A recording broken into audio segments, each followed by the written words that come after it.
এই যে যে জানোয়ারটা দেখতে পারতেছেন না, এই জানোয়ার, এই কিছু কিছু এই ধরনের জানোয়ারের জন্য বর্তমান জুলাই যোদ্ধা থেকে শুরু করে তারেক রহমানের জন্য বদনাম হয়। এই কিছু কিছু কুলাঙ্গার জানোয়ারদের জন্য দেশটা এতটা অবস্থা হয়ে গেছে। জুলাই যুদ্ধের পর আমরা কি পাইছি ভাই? মানে জুলাই যুদ্ধের পর আমরা কি পাইছি? আমরা জুলাই 24শে যুদ্ধ বলে জুলাই যুদ্ধের পর আমরা কি পাইছি? আমি জুলাই যুদ্ধের বিরুদ্ধে না, আমি শেখ হাসিনার পক্ষ না, আমি কোনো বিএনপি বা আওয়ামী লীগ কোনো পক্ষ না, আমি নিরপেক্ষ একজন সাধারণ মানুষ হয়ে আমি বলছি। আমি এই ধরনের রিলেটেড ভিডিও আমার না, তারপর আমি এই ধরনের ভিডিও করতে বাধ্য হচ্ছি। আপনার সাধারণ একটা বিষয় দেখেন, এখানে একটা বয়স্ক লোক অফিসে বসে সেখানে জোর করে চেক লেখাচ্ছে ভাই। মানে দেশটা কোথায় চলে গেছে? আপনি একবার চিন্তা করেন তো, আপনি কি সেফ? আপনি চিন্তা করেন, আপনি কি আপনার জায়গায় সেফ? আপনার বাসা বসে সেফ? আপনি আপনার অফিসে কি আপনি সেফ? যে কোনো সময় এরকম গুন্ডা ফোন্ডা কুলাঙ্গার জানোয়ারের বাচ্চারা এসে আপনাকে যে কোনো সময় আপনার যে কোনো ক্ষতি করে ফেলবে। মানে একবার চিন্তা করেন দেশটা কোথায় চলে গেছে। এইসব কি সরকারের চোখে পড়ে না? এইসব জানোয়ারদের চোখে পড়ে না? আপনারা ভিডিওটা প্রচুর পরিমাণে শেয়ার করুন, এইসব জানোয়ারদের মুখমণ্ডলটা আপনারা মানুষের সামনে তুলে ধরুন। এই কিছু কিছু জানোয়ারদের জন্য আপনার বর্তমান তারেক রহমানের উপর কথাগুলো চলে যায়। এখন মানে কিছু হইলে আগে দোষ দিয়েছি শেখ হাসিনার, এখন দোষ দিয়েছে তারেক জিয়ার। আরে ভাই, তারেক জিয়াকে এসব করতে বলে দিছে? সরকারকে এসব করতে বলে দিছে? এই কিছু কিছু জানোয়ার কুলাঙ্গারদের জন্য আমাদের দেশটার এই অবস্থা, দেশটা পুরো ধ্বংস হয়ে যাচ্ছে রে ভাই। মানে দেশে কোনো আইন কানুন নাই, কোনো কিচ্ছু নাই। মানে এখন কি বলবো, জুলাই যুদ্ধ আমরা বলি, কোন বাক স্বাধীনতা আমরা বলি। আরে ভাই, বাক স্বাধীনতা কাকে বলে? বাক স্বাধীনতা কাকে বলে আপনারা বুঝান আমাকে।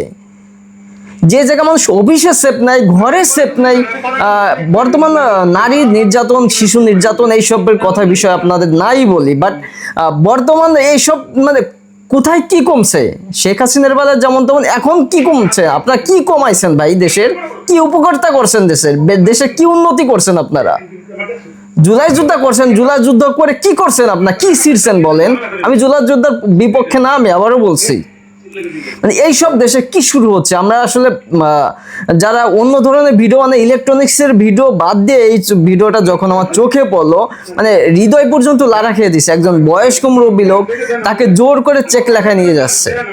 মানে দেশটা কোথায় অধপতন হইলে, কতটা অধপতন হইলে এরকম একটা দৃশ্য সমাজে সব জায়গায় দেখা যায়। শিশু নির্যাতন থেকে শুরু করে নারী নির্যাতন, কোথায় কি কমছে রে ভাই?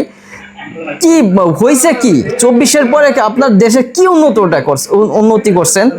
কোথায় কি করছেন? খালি গাছ লাগাইছেন, কার্ড দিছেন, শুধু ফ্যামিলি কার্ড দিয়ে কি হবে ভাই? মানুষের নিরাপত্তা কার্ড দেন।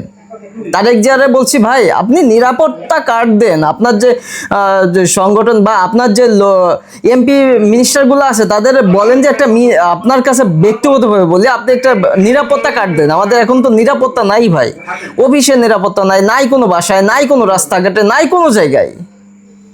মানে দেশে কি শুরু হয়েছে? আপনারা যা শুরু করছেন, আবার শেখ হাসিনা আসবে। ভিডিওটা আপনার সেভ করে রাখেন, সেদিন বেশি দূরে নয়, আপনার আবার শেখ হাসিনা আসবে। আসার পরে মনে রাখেন, আপনাদের কিছু কিছু লোকের মুখমণ্ডল দেখে দেখে আপনাদের ক্ষতি। আপনারা কি এটা চান? আপনারা চান যে শেখ হাসিনা আসুক? আপনারা যা শুরু করছেন, শেখ হাসিনা আসবে ভাই। এরকম হলে দেশটা চলতে পারে না।